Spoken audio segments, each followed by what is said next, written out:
दोस्तों आज की इस वीडियो में हम लोग डिस्कस करने जा रहे हैं एक अमेरिकन पोएटेस एमिली डिकिंसन की लिखी हुई एक poem because I could not stop for death.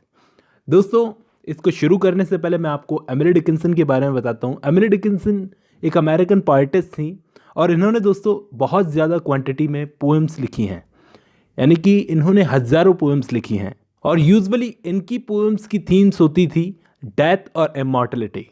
क्योंकि ये बाहर ज़्यादा घूमती नहीं थी, एक घर में रहती थी, तो बाहर जैसे वॉल्ट विटमैन घूमते थे वैसे ये ज़्यादा घूमती नहीं थी। अब दोस्तों इस पोएम को एमिली डिकिंसन ने 1863 में कंपोज किया था और इस पोएम में पोएटेस ने डेथ को पर्सोनिफाई किया है काइंडली जेंटलमैन बोलकर। और इसमें पोएटेस ने एक छोटी सी जर्नी के बारे में बताया। वो जर्नी हम लोग भी देखेंगे कैसी जर्नी है, लेकिन दोस्तों एंड में आपको थोड़ा सा ये पोएम झटका सा दे सकती है, तो इसको पूरा देखना।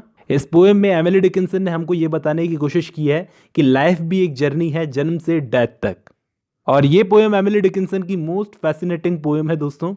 इसकी फर्स्ट लाइन को because I could not stop for death इस पोएम का टाइटल बनाया गया है, क्योंकि एमिली डिकिंसन, मैंने आपको बताया कि अपने पोएम्स के टाइटल्स नहीं दिया करती थी और एमिली डिकिंसन अपने रीडर को एक मिस्टीरियस जर्नी पर ले जाती थी। अब हम पोएम को शुरू करते हैं।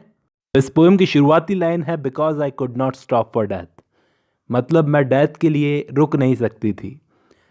इस लाइन का मतलब यह है कि मेरे पास मरने का टाइम नहीं था, इसलिए डेथ खुद ही काइंडली स्टॉप फॉर मी, मतलब डेथ खुद मेरे लिए रुक गई या फिर मेरे लिए आ गई। The carriage held but just our self, मतलब हम कैरेज में जा रहे थे।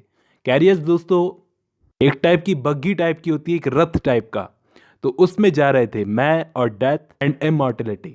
और हमारे साथ कौन था? इमॉर्टलिटी।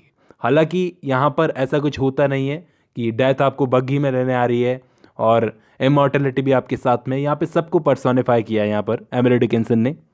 वी स्लोली ड्रोव, मतलब हम लोग उस कैरेज में धीरे धीरे मूव कर रहे थे, यानी कि हमको जल्दी नहीं थी। ही न्यू नो हैज, मतलब उस कैरेज को चलाने वाले को कोई जल्दी नहीं थी।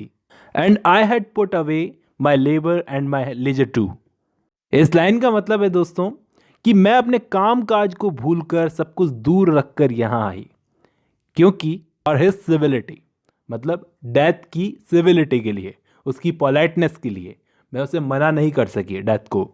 वी पास द स्कूल, अब यहाँ पर वो अपने जर्नी के बारे में बता रही है कि जर्नी कैसे हुई। हम लोग एक स्कूल से पास हुए। रास्ते में जब हम बग्गी में जा रहे थे तो उस वक्त एक स्कूल पड़ा बीच में, तो वहाँ से हम पास हुए। वेयर चिल्ड्रन स्ट्रोव, यहाँ पर दोस्तों स्ट्रोव का मतलब है खेलना या फिर उधम करना। तो वहाँ पर स्कूल में बच्चे उधम कर रहे थे, खेल रहे थे joyfully. At recess in the ring, at recess का मतलब है दोस्तों यहाँ पर ब्रेक के टाइम में, जब उनको ब्रेक मिलता है बच्चों को, तो वो खेल रहे थे। और इन द रिंग का मतलब है स्कूल, एक इन द स्कूल यार्ड में।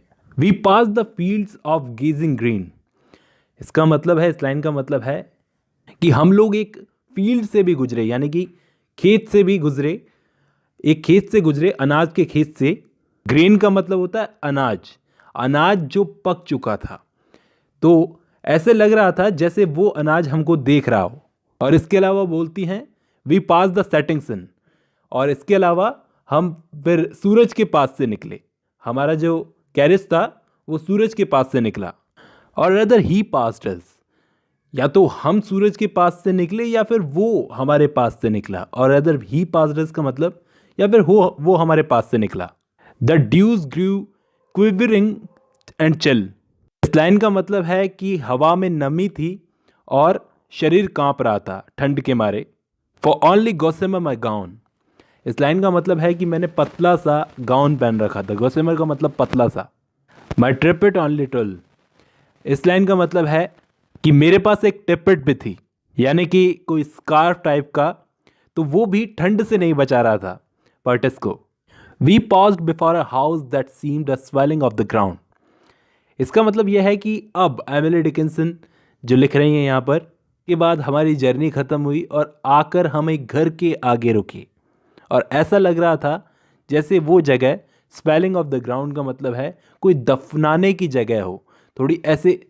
स्वेलिंग का मतलब है दोस्तों सूजना या फिर कोई चीज़ का उभरना, तो वो जगह ऐसे लग रहा था जैसे कोई दफनाने की जगह हो। The roof was scarcely visible. इसका मतलब है उस घर की छत जो थी वो ऊपर से देख रही हैं अभी उस घर को, यानी कि कब्र की बात हो रही है। सीधी सी बात यहाँ पे है कि कब्र की बात हो रही है। उसकी छत बहुत मुश्किल से विजिबल हो रही थी, देखने को बहुत ही मुश्किल से दिखाई पड़ रही थी उस घर की छत। कॉर्निस इन द ग्राउंड, उसकी कॉर्निस जो थी वो भी ग्राउंड में थी। सिंस देन टिज सेंचुरीज, अब यहाँ पर पार्टिस बोलती हैं कि तब से लेकर अब तक सदियां बीत चुकी है। मैं यहाँ कब्र में लेटी हुई हूँ, ऐसा लगता है, and yet each feels shorter than the day. ऐसा लगता है जैसे अभी एक दिन भी नहीं गुजरा, ऐसे याद है पार्टिस को। मतलब यहाँ पर पार्टिस बोल रही हैं कि यहाँ मैं अभी कब्र में लेटी हुई हूँ और उस बात को सदियां बीत चुकी है। यहाँ पर एक स्टोरी सुना रही थी यहाँ पर पार्टिस हमको कि डेथ मुझे कैसे लेने आई और अब सेंचुरीज बीत चुकी है। I first surmised the horses heads were toward eternity. तो यहाँ पर ये लास्ट लाइनों का मतलब ये है कि जब मैंने पहली बार उन घोड़ों के सरों को देखा था, हेड्स को देखा था, जो कैरेज मुझे लेने आई थी उसमें जो घोड़े आगे बंधे हुए थे, उन्हें उनके सरों को देखा था और उनके सर जो थे वो एटर्निटी की तरफ, एटर्निटी की डायरेक्शन में थे। तो ये छोटी सी पोएम थी आज की हमारी। आई होप आपको समझ में आई होगी। तो दोस्तों आज की वीडियो में बस इतना ही।